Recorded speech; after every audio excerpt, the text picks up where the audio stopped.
Elle était adorable, gentille, polie, intelligente, adorable, une Blanche-Neige du 21e siècle. Mais elle avait été beaucoup déçue. Tous les hommes qu'elle avait aimés l'avaient trahi. Elle avait vu ses collègues, moins compétents qu'elle, avoir des promotions alors qu'elle restait sur le carreau.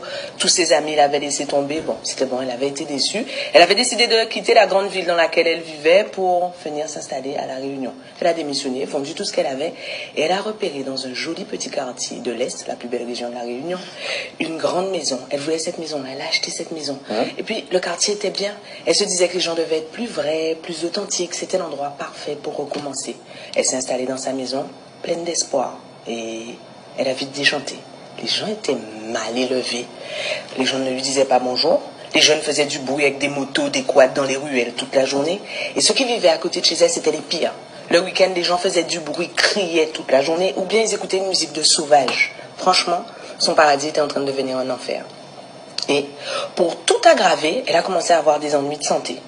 Douleurs chroniques au dos, eczéma, ulcères, et le pire, elle était en train de perdre la vue. Elle passait tout son temps à faire des allers-retours entre le généraliste, les spécialistes, et on lui faisait des analyses, on cherchait ce qu'elle avait, mais on n'arrivait pas à trouver la cause du mal. Un jour, elle était au désespoir. Alors, elle est allée voir, quand votre médecin ne trouve pas, vous allez voir un sorcier. Elle est allée voir un sorcier, elle lui a raconté son histoire, sa même. Le sorcier l'a écouté, et le sorcier, par surprise, a attrapé son index, a tiré violemment dessus, et toute sa peau est venue avec. Le sorcier lui a dit, regardez-vous dans le miroir. Vous vous mentez à vous-même. Vous n'êtes pas Blanche-Neige.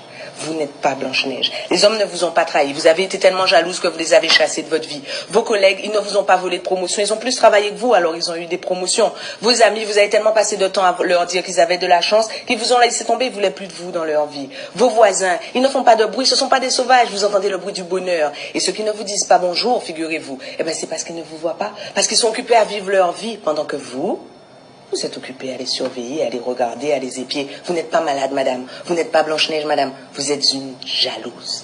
Vous êtes en train de vous tuer à petit feu parce que vous êtes jalouse. Et vous êtes en train en plus d'entraîner la sécu dans le gouffre parce que vous coûtez de l'argent aux autres. Alors vous avez deux options.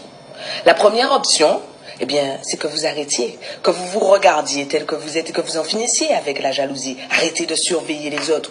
La deuxième option, reprenez votre peau de Blanche-Neige que j'ai dans ma main, habillez-vous avec et continuez.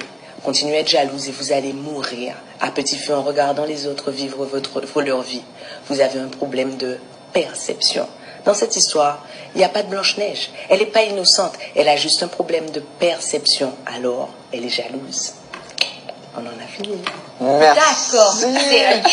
Malvin Bright.